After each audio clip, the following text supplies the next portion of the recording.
అందరికీ నమస్కారం. నా పేరు రమ. మిస్టర్ శాడిస్ట్ 51వ భాగం. రచయిత పున్నాగ వల్లి గారు. అదంతా నాకు తెలియదు, కానీ ఆ బిడ్డను చూసినప్పుడల్లా నాకు జరిగిన విధ్వంసమే గుర్తుకొస్తూ మనసు చిత్రవతకు గురవుతుంది. దాన్ని నేను భరించలేనని దేవయ్య అని ఈ బిడ్డకు తండ్రిగా ఉండడానికి నేను సిద్ధంగా ఉన్నాను. తల్లిగా నువ్వు ప్రేమను అందించలేవా అన్నాడు దామోదర్. అంతటి మంచితనం ఓపిక నాలో లేవు దాము. నన్ను ఎలాగైనా ఈ మానసిక క్షోభ నుంచి తప్పించు అని దేవయ్య అని నిస్సహాయంగా ఎన్ని రకాలుగా చెప్పినా దేవయానికి కన్విన్స్ అవ్వకపోవడంతో ఆలోచనలో పడ్డాడు దామోదర్. పక్క ఊర్లో జరుగుతున్న జాతరకి వెళ్తామని చెప్పి దేవయానిని ఆ ఊరి హాస్పిటల్కి తీసుకుని వెళ్ళాడు దామోదర్. దామోదర్కి ఇదంతా అసలు ఇష్టం లేకపోయినా దేవయాని పట్టుపట్టడంతో చేసేదేమీ లేక లేడీ డాక్టర్తో మాట్లాడి అబార్షన్కి దేవయానిని తీసుకొచ్చాడు దామోదర్. లేడీ డాక్టర్ లోపలికి తీసుకురమ్మనడంతో దేవయానిని లోపలికి తీసుకుని వెళ్ళాడు దామోదర్. దేవయానిని కొన్ని పరీక్షలు చేసి దామోదర్ని బయట వెయిట్ చేయమని చెప్పింది డాక్టర్. దాంతో చేసేదేమీ లేక రూమ్ బయటకు వచ్చి వెయిట్ చేస్తున్నాడు దామోదర్. ఎందుకో తెలియదు, చాలా అసహనంగా అనిపించింది దామోదర్కి. దాంతో అటు ఇటు పచార్లు చేస్తూ తిరుగుతూ ఉన్న దామోదర్ దగ్గరికి ఆ లేడీ డాక్టర్ వచ్చింది. ఆమె అబార్షన్కి సిద్ధంగా లేదు, మీరు ఆమెతో ఒకసారి మాట్లాడండి అని అంది లేడీ డాక్టర్. దాంతో విస్తుపోయి ఆమె వైపు ఒక చూపు చూసి లోపలికి వెళ్ళాడు. మీ అన్ని సమస్యలకు పరిష్కారం చెప్పబడును. శ్రీ వారాహిమాత జ్యోతిష్యాలయం పూజారి గారు ఫోన్ ద్వారా జ్యోతిష్యం చెబుతున్నారు. భార్యాభర్తల సమస్యలు, ప్రేమ సమస్యలు, నమ్మిన వారు దూరం కావడం, అనుకున్న పనులు కాకపోవడం, డబ్బు సమస్యలు, వ్యాపారంలో నష్టం రావడం, ఆరోగ్య సమస్యలు, కుటుంబ సమస్యలు, ఇంకా ఎటువంటి సమస్యలు ఉన్నా, ప్రేమ సమస్యలు, భార్యాభర్తల సమస్యలకు ప్రత్యేకమైన పూజలు చేస్తున్నారు. దూరంలో ఉన్నవారికి ఫోన్ ద్వారా జ్యోతిష్యం చెబుతున్నారు. WhatsApp number 6300. దామోదర్ వెక్కి వెక్కి ఏడుస్తూ ఉన్న దేవయాని దగ్గరికి వెళ్ళి ఏమైంది దేవయాని అని అడిగాడు దామోదర్. దాము, ఇది నా వల్ల కావడం లేదు. ఎంత కాదనుకున్నా కడుపులో బిడ్డకు నేను తల్లిని.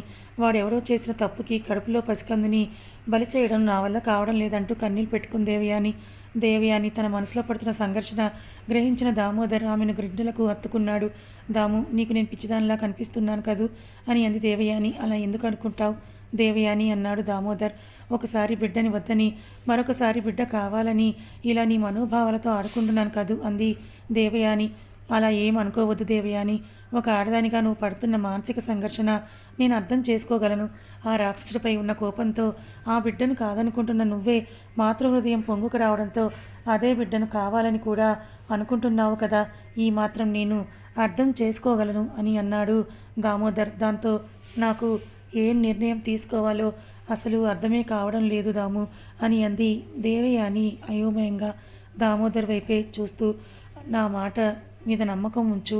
కడుపులో ఉన్న బిడ్డను చంపిన పాపం మనకి వద్దు. గతం గురించి మర్చిపో. ఆ బిడ్డకి నువ్వు తల్లివి, నేను తండ్రిని, అంతే. ఈ మాటకే కట్టుబడి ఉందాం అని అన్నాడు దామోదర్. దాంతో మౌనంగా ఉండిపోయింది దేవయాని. రోజులు శరవేగంగా గడిచిపోతున్నాయి. దామోదర్ సిటీలో బిజినెస్ మొదలుపెట్టాడు. బిజినెస్ దినదిన అభివృద్ధి చెందుతూ వచ్చింది. కోడలు కాలు పెట్టిన వేళ విశేషం. వ్యాపారం అభివృద్ధి చెందింది. ఆర్థికంగా స్థితిమంతుడు అయ్యాడు నా కొడుకు అని ముకుందరావు ఎంతో మురిసిపోయాడు. దేవయాని ఎప్పుడు డెలివరీ అవుతుందా, తన వంశానికి వారసుడు ఎప్పుడు వస్తాడో అని 1000 కళ్ళతో ఎదురు చూస్తూ ఉన్నాడు ముకుందరావు.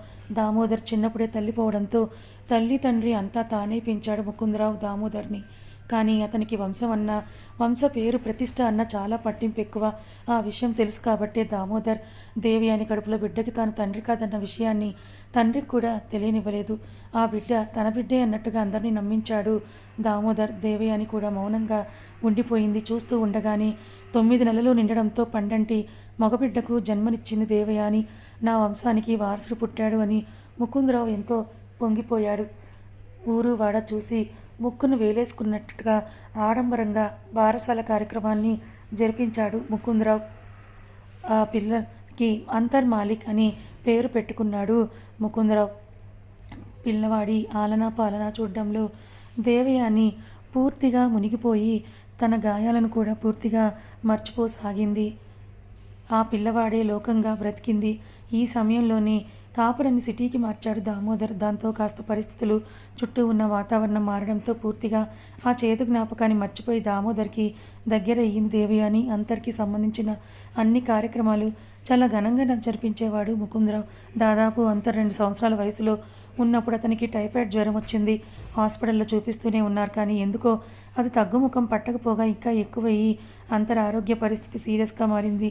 దాంతో హాస్పిటల్లో జాయిన్ చేయాల్సిన పరిస్థితి ఏర్పడింది. అక్కడ రోజురోజుకి పెరుగుతున్న జ్వరం, అంతర్ ఆరోగ్య పరిస్థితి క్షీణించడంతో దేవయాని బెంబేలు పడిపోయింది. దామోదర్ బాసటగా నిలబడినప్పటికీ దేవయాని చాలా కంగారు పడిపోయింది. ఏవో చాలా టెస్టులు చేశారు. ఒక పక్క రక్తహీనత కూడా అంతర్కి రావడం వల్ల బ్లడ్ ఎక్కించాల్సిన పరిస్థితి వచ్చింది. అంతర్ బ్లడ్ గ్రూప్ చాలా రేర్. మీరు తండ్రి కాబట్టి మ్యాక్సిమం మీ బ్లడ్ మ్యాచ్ అవ్వచ్చు, ఒకసారి మీరు టెస్ట్ చేయించుకోండి అని అన్నాడు డాక్టర్. దాంతో దామోదర్ ఒక్కసారిగా నివ్వెరపోయి అసలు విషయం ఏంటో దామోదర్కి తెలుసు కాబట్టి వెనకడుగు వేశాడు దామోదర్. ఎందుకు అంటే తను అంతర్కి తండ్రి కాదు అన్న విషయం బయటపడితే ఎక్కడ తన తండ్రి అగ్గి మీద గుగ్గిలమైపోతాడో అని భయపడ్డాడు దామోదర్.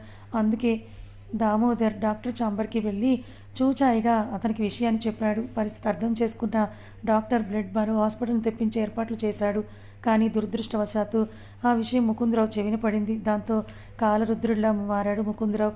తన రక్తం కానీ ఎవడినో తీసుకుని వచ్చి తన వారసుడిలాగా ఈ ఇంట్లో చెలామణి చేపిస్తున్నాడు.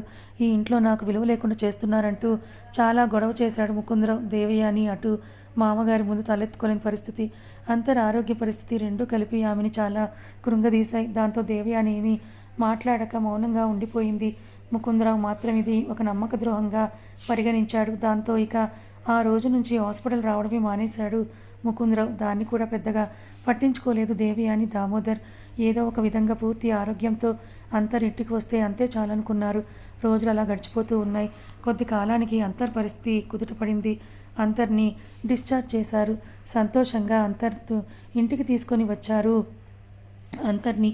కానీ ముకుందరావు గుమ్మంలోని వాళ్ళని నిలబెట్టి వాడిని ఎక్కడైనా అనాథాశ్రమంలో జాయిన్ చేసి వస్తేనే మిమ్మల్ని లోపలికి రాణిస్తానని, లేకపోతే నా ఇంటి గడప తొక్కడానికి కూడా మీకు వీల్లేదని అంటూ చాలా పెద్ద గొడవే చేశాడు ముకుందరావు. దేవయాని ఏమీ చెప్పలేక నా కొడుకు లేంది నేను లేను, నా కొడుకుతో పాటే నేను బయటికి వెళ్ళిపోతానని అనేసరికి దామోదర్ గుండె పగిలినంత పనైంది. ఒక పక్క దేవయానికి ఏం చెప్పాలో తెలియక, మరో పక్క తండ్రికి ఎలా సర్ది చెప్పాలో తెలియక సతమతమయ్యాడు దామోదర్. ఈ గొడవలకి ఒత్తిడికి గురైన దేవయాని కళ్ళు తిరిగి పడిపోయింది. దాంతో హుటాహుటిన డాక్టర్ని రప్పించాడు దామోదర్. టెస్ట్ చేసిన డాక్టర్ దేవయాని కడుపుతో ఉందని చెప్పాడు. ఎంతో సంతోషపడ్డాడు దామోదర్. దాంతో అప్పటికప్పుడు ఒక ఆలోచనకు వచ్చి, నాన్న, ఈ ఇంట్లో ఉండడం అంటూ జరిగితే నా భార్య, నేను, నా కొడుకు కలిసి ఉంటాం. లేదు మీకు అలా తలవంపులు అనిపిస్తే చెప్పండి, మేము బయటికి వెళ్ళిపోతాం, అంతేగాని నా భార్యను వదిలి నేను ఉండలేను అంటూ తండ్రికి ఎదురు తిరిగాడు దామోదర్ దిక్కుతోచని పరిస్థితుల్లో. దాంతో కాస్త మెత్తపడ్డాడు ముకుందరావు. అదే కాక కోడలు కడుపుతో ఉందని తెలియడం, ఆ కడుపులో బిడ్డ తన మడవనని, వాని కోసం అయినా ఇదంతా భరించక తప్పదని అంతర్ ఇంట్లో ఉండడానికి ఒప్పుకున్నాడు ముకుందరావు ఈసడింపులు, చీత్కారాలు, కోపాలు అన్నీ కూడా ఆ ఇంట్లో అంతర్ని చూసుకుంటూనే భరిస్తూ సాధ్యమైనంత వరకు సంతోషంగా ఉండడానికే ప్రయత్నించింది దేవయాని.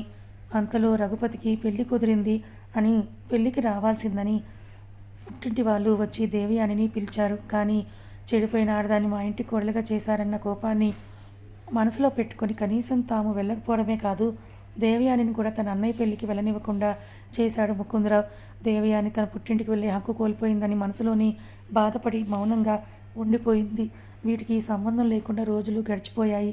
ఇప్పుడు దేవయాని డెలివరీ టైం దగ్గరికి వచ్చింది. పుట్టింటి వాళ్ళు దేవయానిని డెలివరీకి తీసుకెళ్తామని వచ్చినా కూడా వాళ్ళని ఇంటి గడప తొక్కనివ్వలేదు. అలాగే దేవయానిని కూడా పురిటికి అక్కడికి పంపలేదు ముకుందరావు. దామోదర్ వీటన్నిటినీ గమనిస్తున్నా కూడా ఏమీ చేయలేని పరిస్థితిలో ఉండిపోయాడు. దేవయాని ఈసారి కూడా పండంటి మగబిడ్డకు జన్మనిచ్చింది. కానీ పుట్టుకతోనే ఆ పిల్లవాడికి గుండెలో రంధ్రం ఉందని తెలిసి అందరూ బాధలు మునిగిపోయారు. ఇవేమీ తెలియని చిన్న అంతర్కి మాత్రం తన తమ్ముడు పుట్టాడని తెలిసి ఎంతో సంతోషపడిపోయాడు. ఆ చిన్న బాబుని ముట్టుకోవాలని, తనతో ఏవో ముచ్చట్లు చెప్పాలని మనసు తహతహలాడేది. కానీ ముకుందరావు ఎల్లవేళలా ఆ బాబు చుట్టూతానే ఉంటూ అంతర్ని అసలు ఆ దరిదాపుల్లో కూడా రానిచ్చేవాడే కాదు. ఇక అప్పటి నుంచి ముకుందరావు పంచప్రాణాలు ఆ పిల్లవాడే అయిపోయాడు. ఆ పిల్లవాడికి సంబంధించిన ప్రతి పని కూడా ముకుందరావే స్వయంగా తనే దగ్గరుండి మరీ చూసుకుంటూ వచ్చేవాడు. బారసాల కార్యక్రమం అట్టహాసంగా జరిపించి వాడికి ప్రణయ్ అని నామకరణం చేశాడు ముకుందరావు. కానీ ప్రణయ్ పుట్టిన దగ్గర నుంచి అంతర్ని మరీ చీడపురుగును చూసినట్టుగా చూడడం మొదలుపెట్టాడు ముకుందరావు. వాటన్నిటిని గమనిస్తున్నా కూడా దేవయాని, దామోదర్ ముకుందరావుని ఏం అనలేకపోయారు. కానీ వాళ్ళిద్దరు చూపించే ప్రేమలో మాత్రం ఎటువంటి దోషం లేకుండా ఇద్దరిని సమానంగా చూస్తే వాళ్ళు దేవయాని, దామోదర్ రఘుపతికి ఆడపిల్ల పుట్టిందని తెలిసింది. కనీసం అప్పుడు కూడా దేవయానిని పుట్టింటికి వెళ్ళనివ్వలేదు ముకుందరావు. అప్పుడు కూడా ఏమీ ఎదురు తిరగలేదు దేవయాని మనసులో బాధను గ్రహించిన దామోదర్ ఆమెను పుట్టింటికి తండ్రికి తెలియకుండా తీసుకెళ్దామని ప్రయత్నించాడు. కానీ అందుకు దేవయాని ఒప్పుకోలేదు. అత్తింట్లో చెల్లెల పరిస్థితి ఎలా ఉందో చూచాయిగా తెలుసు కాబట్టి దేవయాని తన కూతుర్ని చూడడానికి రానందుకు రఘుపతి కూడా పెద్దగా బాధపడలేదు. కానీ చెల్లెలి మనసు తనకి తెలుసు కాబట్టి కూతుర్ని రకరకాలుగా ఫోటోలు తీసి ఎవరికి తెలియకుండా చెల్లెలకి పంపిస్తూ ఉండేవాడు రఘుపతి. ఆ పాప ఫోటోల్ని చూసి దేవయాని ఎంతో ముచ్చట పడిపోతూ ఉండేది. ఒకరోజు పాపకి పేరు ఏం పెడితే బాగుంటుందో ఆలోచించు చెల్లి అని అంటూ మెసేజ్ పెట్టాడు రఘుపతి. దాంతో దేవయాని బాగా ఆలోచించి నిత్యలహరి అని పెట్టమని చెప్పడంతో అలాగే తన పాపకు నిత్యలహరి అని పేరు పెట్టాడు రఘుపతి. రోజురోజుకి అంతర్ని చూసే కొద్దీ ముకుందరావులో కోపం పెరిగిపోతూ ఉండేది. ఏదో ఒక రకంగా వీడిని వదిలించుకోవాలనే ఆలోచన చేస్తూ ఉండేవాడు ముకుందరావు. దేవయాని, దామోదర్ అంతర్ చుట్టుపక్కన లేకపోతే మాటలతో చేష్టలతో అంతర్ని బాధిస్తూ ఉండేవాడు ముకుందరావు. 1-2 సార్లు విషయాన్ని గమనించిన దామోదర్ అంతర్ని ఒంటరిగా వదిలేవాడే కాదు. రోజులు గడుస్తూ ఉన్నాయి. ఈలోగా ప్రణయ్కి గుండె ఆపరేషన్ చేయించుకోవడానికి అమెరికా తీసుకొని వెళ్ళమని డాక్టర్లు సూచించారు. అందుకని ఏర్పాట్లు చేశాడు దామోదర్. కానీ అమెరికా వెళ్ళటానికి అంతర్ని ఎక్కడ ఉంచాలి అన్న సమస్య మొదలైంది. దీని గురించి దామోదర్, దేవయాని తర్జన పడుతూ ఉంటే అంతగా ఆలోచించడం ఎందుకు, వాళ్ళ పుట్టిల్లుందిగా అక్కడే ఉంచండి అని సలహా ఇచ్చాడు ముకుందరావు మనసులో సంతోషపడుతూ. మరో దారి లేకపోవడంతో అంతర్ని రఘుపతి ఇంట్లో వదలడానికి సిద్ధమయ్యారు దామోదర్, దేవయాని. వాళ్ళ నిర్ణయం విన్న ముకుందరావు ఇక ఆ దరిద్రమే నా ఇంట కాలు పెట్టనివ్వను, నా వంశం, నా రక్తం, నా మనవడు నాకు ఉండగా ఇక వాడెవడో నా ఇంట్లో నా మనవడి స్థానంలో ఎందుకుంటాడు, అసలు తిరగకూడదు. ఇన్ని రోజులు నాకు తెలియక ఏదో వాడిని జరిగింది. కానీ ఇక వాడికి ఇంటి మనుషులతో ఎలాంటి సంబంధం కానీ, నా ఇంటి పేరు కానీ, ఆస్తిపాస్తుల్లో చిన్న వాటా కానీ దక్కనివ్వనని మనసులో అనుకున్నాడు ముకుందరావు. అంతర్ని తమ దగ్గర ఉంచుకోవడానికి రఘుపతి కుటుంబం కూడా ఒప్పుకోవడంతో అంతర్ని రఘుపతి ఇంట్లో వదిలొచ్చారు. ఒక పక్క ప్రణయ్ అనారోగ్యం, మరో పక్క అంతర్ ఎడబాటు, ఎటు తెలుసుకోలేని పరిస్థితిలో సందిగ్ధతలో ఉండిపోయింది దేవయాని. తల్లిని వదలలేక వదులుతూ అంతర్ చిన్ని గుండె ఎంతో నరకం చవిచూసింది. ఎంతగానో ఏడ్చాడు. వెళ్తున్న తల్లి చీర కుచ్చులు పట్టుకొని మొరాయించాడు. 5 సంవత్సరాల అంతర్. కాని పరిస్థితులు, బాధ్యతలు అంతర్ని వదలక తప్పలేదు దేవయానికి. తమ్ముడు ఆరోగ్యం బాగుపడగానే నిన్ను వచ్చి తీసుకుని వెళ్తాను, అప్పటిదాకా కాస్త ఇక్కడ ఉండడానికి అడ్జస్ట్ అవ్వమ్మా అంటూ దేవయాని ఎంతగా సముదాయించడానికి ప్రయత్నించిన అంతర్ సమాధాన పడలేకపోయాడు. కొత్త ప్రదేశం, కొత్త మనుషులు అంతా భయంగా, బాధగా, కోపంగా అనిపించింది అంతర్కి. తల్లి, తండ్రి రఘుపతి ఇంట్లో వదిలి వెళ్ళిన వెంటనే బిక్కుబిక్కుమంటూ భయంగా ఒక మూలన ఒదిగిపోయి కూర్చొని ఏడుస్తూ ఉన్న అంతర్ దగ్గరికి బాబ్డ్ హెయిర్ స్టైల్ ఫేస్పై ఫెయిర్ పడకుండా ఆపుతూ ఒక pink colour hair band, 3x4 milky white colour middy, దాని మీద బేబీ పింక్ టాప్ వేసుకొని చేతుల్లో ఒక పెద్ద టెడ్డీ బేర్ బొమ్మ పట్టుకొని ఏయ్ నీ పేరేంటి అని అంటూ వచ్చి అంతన్ పక్కనే కూర్చుంది 3 సంవత్సరాల ఒక పాప. తానేమీ మాట్లాడలేదు. అమ్మ గుర్తుకు రావడంతో ఏడ్చి ఎరిపెక్కిన కళ్ళను మళ్ళీ ఒకసారి తుడుచుకుంటూ తలదించుకున్నాడు అంతర్. నిన్నే అడుగుతున్నాను, నీ పేరేంటో చెప్పవా? సరే అయితే నా పేరు చెప్తాను, నా పేరు నిత్య అంది ఆ పాప ఎంతో ముద్దుగా. ఎందుకో తెలియదు, తనకు ఆ పేరు చాలా నచ్చింది. దాంతో పక్కకు తిరిగి నా పేరు అంతర్ అన్నాడు. అంతర్ ఓ అలానా, మనిద్దరం కలిసి ఆడుకుందాం, వస్తావా అని అడిగింది నిత్య. ఆ పాపతో కలిసి వెళ్ళి ఎంతోసేపు ఆడుకున్నాడు అంతర్. ఆ ఆటల్లో తనకే తెలియకుండా ఆ పాపతో చాలాసేపే మాట్లాడాడు. ఏయ్ నిన్ను అంతు అని పిలుస్తాను సరేనా అని అంది నిత్య. ఆ మాట వినగానే తనకి ఒక్కసారిగా అమ్మ గుర్తుకొచ్చింది. అమ్మ కూడా తనని అంతు అని పిలిచేది. దాంతో ఆనందంగా సరే అన్నాడు అంతర్.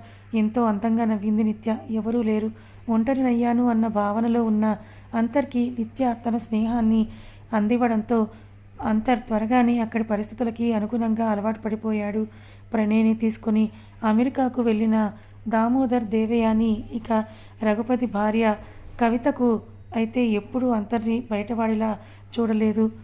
తను కూడా తన కొడుకులాగానే తన కూతురుతో సమానంగానే భావించింది. నిత్యని స్కూల్లో వేసే సమయం రావడంతో నిత్యని స్కూల్లో వేస్తూ అందరినీ కూడా స్కూల్లో జాయిన్ చేశారు రఘుపతి వాళ్ళు. ఆ విషయం రఘుపతి దేవయాని వాళ్లకు చెప్పేసరికి విషయం తెలిసి ముకుందరావు మండిపడ్డాడు. వాడెవడా దరిద్రుణ్ణి స్కూల్లో వేయటానికి, పోనీ ఇంట్లో ఉంటున్న పనివాడి పిల్లోడని అనుకుని వేసిన ఏ గవర్నమెంట్ స్కూల్లో పనికుండా అంత ఖరీదు పెట్టి అంత మంచి స్కూల్లో కూతురుతో పాటు చదివించడానికి ఆ రఘుపతికి సిగ్గులేదా అని తన మనసులో మండిపడ్డాడు ముకుందరావు.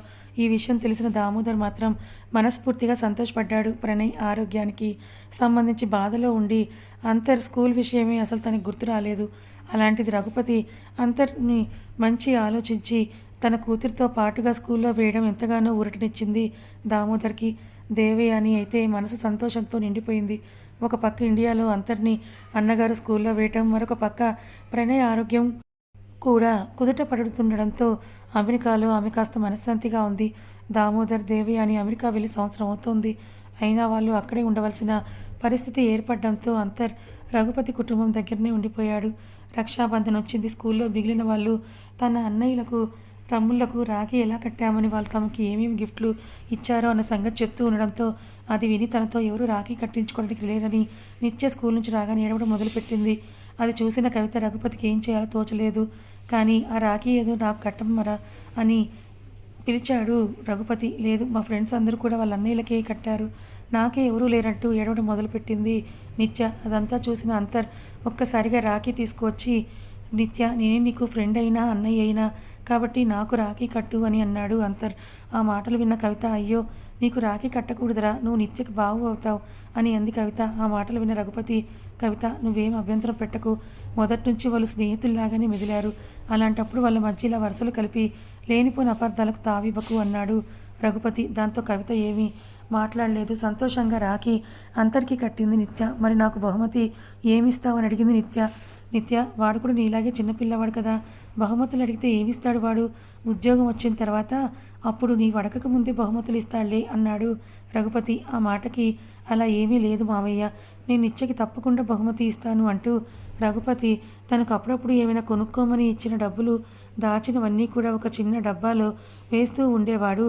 ఆ డబ్బా తీసుకొని వచ్చి నిత్యకు ఇస్తూ, ఇందులో ఉన్న డబ్బులన్నీ కూడా తీసుకో, నీకు నచ్చింది ఏదైనా సరే కొనుక్కో అని అన్నాడు అంతర్. ఆ మాటకు నిత్య ఎంతో సంతోషంగా డబ్బా తీసుకుంది. అది చూసిన రఘుపతి కవిత సంతోషపడ్డారు. ఇలా నిత్య అంతర్ ప్రాణ స్నేహితుల్లా మెలిగేవారు. అమెరికాలో ఉందన్న మాటే కానీ దేవయాని మనసంతా కూడా అంతర్ చుట్టూతనే తిరుగుతూ ఉండేది. అది గమనించిన దామోదర్, దేవయాని మనిషివే ఎక్కడున్నావు, మనసంతా ఇండియాలోనే తిరుగుతుంది కదూ అన్నాడు దామోదర్. ఆ మాటకు చిన్నగా నవ్వుతూ, అలా ఏమీ లేదండి, అందరం ఒక చోట ఉంటే అదొక ఆనందం, ముగ్గురం ఇక్కడ ఉన్నాం, వాడేమో అక్కడ ఉన్నాడు, నా మనసంతా ఏమీ బాగోవడం లేదు, మనం కూడా ఇండియా వెళ్ళిపోదామండి అని అంది దేవయాని.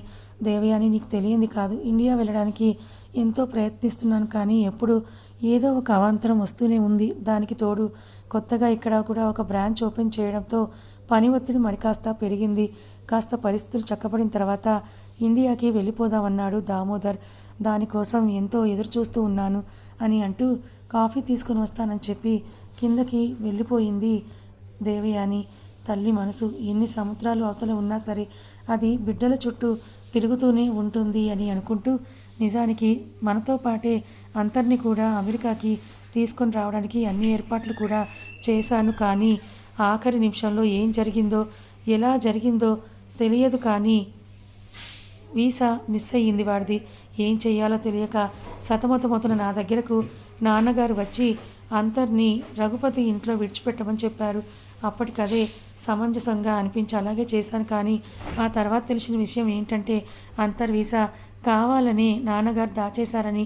ఆ విషయం నీకు చెప్పి నిన్ను బాధ పెట్టడం ఇష్టం లేక మౌనంగా ఉండిపోయాను. ఆ తర్వాత ఏదో ఒక రకంగా అంతర్ని ఇక్కడికి రప్పించే ప్రయత్నం చేద్దాం అనుకున్నాను. కానీ రఘుపతి కుటుంబంలో వాడు సంతోషంగా ఉండడం తెలిసి ఎక్కడో ఒక చోటైనా వాడు సంతోషంగా ఉన్నాడుగా, ఇక వాడిని అటు ఇటు తిప్పడం ఎందుకులే అని నేను మౌనంగా ఉండిపోయాను. ఇంకా ఎలాగైనా సరే ఇండియా తిరిగి వెళ్ళే ప్రయత్నాలు మొదలు పెట్టాలి అని మనసులో అనుకున్నాడు దామోదర్.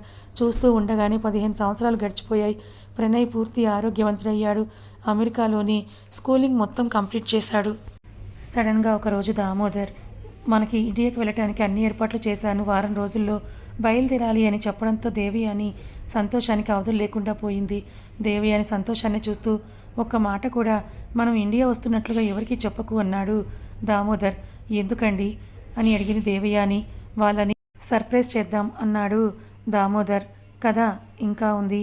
మరి ముకుందరావు అంతర్ మీద ఇంతటి విషయాన్ని పెట్టుకున్నాడు కాబట్టే ఆ విషయాన్ని ప్రణయ్ మీద కూడా రుద్దాడు. అందుకే ప్రణయ్ జీవితం అలా తయారైంది. మరి ఈ విషయాలన్నీ అంతర్కి తెలుసా లేదా తెలుసుకోవాలనుకుంటే ఛానల్ని ఫాలో అవ్వండి. కథ నచ్చితే లైక్ చేయండి. Thank you so much.